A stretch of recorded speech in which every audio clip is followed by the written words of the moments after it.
തന്റെ സഹോദരനെ വധിച്ച വിഷ്ണുവിനോട് കടുത്ത അസൂയ തോന്നിയ അസുരനായ ഹിരണ്യക്ഷിപുവിന്റെ ഭീഷണി കൊട്ടാരം. നടുവിലെ സിംഹാസനത്തിൽ ഹിരണ്യക്ഷിപു ഗംഭീരനായി ഇരുന്നു.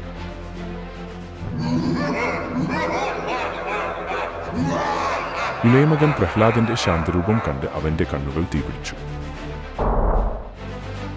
പ്രഹ്ലാദൻ, എന്നോട് യുദ്ധം ചെയ്യാൻ നിങ്ങൾക്ക് എങ്ങനെ ധൈര്യമുണ്ട്? ഞാൻ നിങ്ങളുടെ പിതാവ് മാത്രമല്ല, ഞാൻ 3 ലോകങ്ങളുടെയും ദേവനാണ്. പിന്നെ നിങ്ങൾ എന്തിനാണ് ആ വിട്ടി വിഷ്ണുവിനെ ആരാധിക്കുന്നത്? പ്രഹ്ലാദൻ പിതാവിന്റെ കോപം ഒട്ടും ഗൗനിക്കാതെ ശാന്തമായും ഭക്തിയോടെയും സംസാരിച്ചു. എല്ലാ സൃഷ്ടികളുടെയും സംരക്ഷകനാണ് മഹാവിഷ്ണു. അവൻ നിത്യനും സർവ്വവ്യാപിയുമാണ്. നിങ്ങളുടെ ശക്തി അവനിൽ നിന്നാണ് വരുന്നത്. ഹിരണ്യക്ഷിപുവിന്റെ മുഖം കോപത്താൽ ചുവന്നു. അവൻ സിംഹാസനത്തിൽ മുഷ്ടി ചുരുട്ടി ഗർജിച്ചു. നിർത്തുക! ഞാൻ അജയനാണ്. ബ്രഹ്മാവിന്റെ അനുഗ്രഹത്താൽ സംരക്ഷിക്കപ്പെടും. ഒരു ദൈവത്തിനോ മനുഷ്യനോ മൃഗത്തിനോ എന്നെ നശിപ്പിക്കാൻ കഴിയില്ല.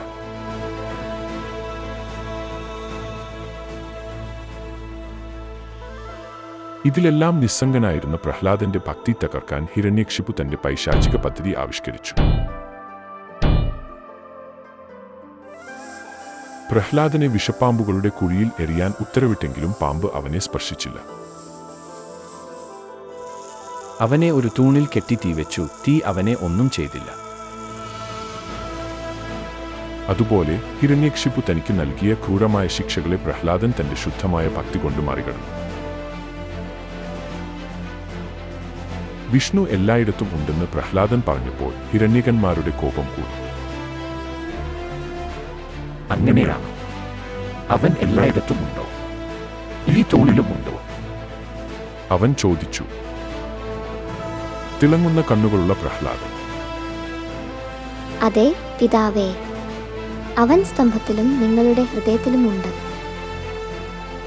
തന്റെ സർവശക്തിയും ഉപയോഗിച്ച് അവൻ രോഷാകുലനായി സ്തംഭത്തെ അടിച്ചു. സ്തംഭം ഭയങ്കരമായ ഗർജനത്തോടെ പൊട്ടിത്തെറിച്ചു.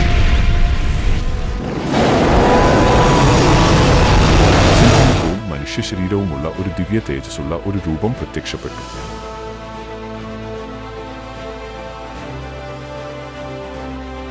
നരസിംഹന്റെ ഉഗ്രമായ കണ്ണുകൾ ഹിരണ്യനെ കണ്ടയുടനെ അവൻ കോപത്തോടെ അവനോട് യുദ്ധം ചെയ്തു.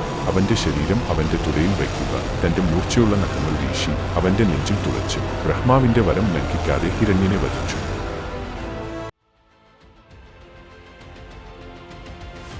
ഹിരണ്യന്റെ മരണശേഷം മർത്യലോകത്ത് ശാന്തി ഉണ്ടായി. സൗമ്യനായ നരസിംഹം പ്രഹ്ലാദനെ അനുഗ്രഹിച്ച് ശാന്തി സ്ഥാപിച്ചു.